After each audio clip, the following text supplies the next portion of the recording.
কি সারাদিন খালি বইয়ে থাকবি? আরে বেটা, কক্সবাজারে আইছি একটু চিল টিল করব, আর যেহেতু চিলই না করতে পারি তাহলে কক্সবাজারে আইসে কি লাভ হলো?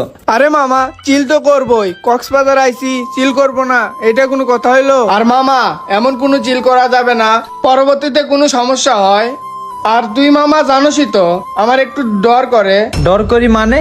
তুই দেখি সবসময় গ্রামের পোলাপানের মতো কথা কস। আরে বেটা, আমরা হচ্ছে ঢাকা শহরের পোলাপান, আমরা যদি এখানে ডর করি তাহলে তো গ্রামের পোলাপান আরো বেশি ডর করবে। আর দেখ, আমি এত কিছু বুঝি না, আজকে আমার চিল করা লাগবেই। তুই যদি আমার সাথে চিল করতে যাইতে চাস তাইলে চল, আর যেহেতু চিল করতে না চাস তাইলে তুই এখানে থাক, আমি গেলাম। মামা, তুই যে চিল করতে চাইতেছস ওইটা আমার দ্বারা সম্ভব না। তুই যা, চিল কইরা আয়। আর কোনো সমস্যা হইলে আমারে কল দিস, আমি যাইতে পারবো না। আরে বেটা, তুই তো আমাকে হাসাইলি আর আমি চিল করতে যাব?